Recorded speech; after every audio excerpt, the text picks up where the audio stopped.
আপনি যদি আরো আল্লাহর ব্যাপারে আরো জানতে চান তাহলে আয়াতুল কুরসি পড়বেন, আয়াতুল কুরসি পড়বেন এবং বুঝবেন।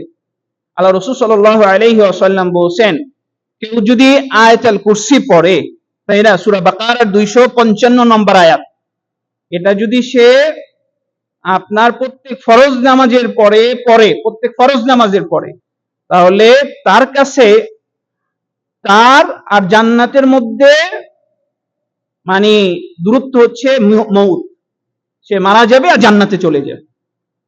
বুঝতে পারছেন? এত বেশি পাওয়ার এটা। এবং আপনি যদি আপনি আয়াতুল কুরসি পড়েন তাহলে ঘুমানোর সময়, তাহলে শয়তান থেকে আপনি নিরাপদ থাকবেন। শয়তান আপনাকে কুমন্ত্রণা দিতে পারবে না। শুধু কি এই জায়গায় শেষ না, এই এই এই কোরআনের মধ্যে সবচেয়ে মর্যাদাপূর্ণ যে আয়াত, সেটা হচ্ছে আয়াতুল কুরসি, সবচেয়ে বেশি মর্যাদাপূর্ণ। কেন? এটার মধ্যে আল্লাহর পরিচয় বহন করে। আল্লাহকে আপনি যদি চিনতে চান, যে আল্লাহ আপনাকে সৃষ্টি করছেন, যে আল্লাহ 24 ঘন্টা আপনাকে অক্সিজেন দেন, রিজিক দেন, সমস্ত কিছু দেন, আল্লাহর পরিচয় যদি জানতে চান, তাহলে আয়াতুল কুরসিটা বুঝার চেষ্টা করুন।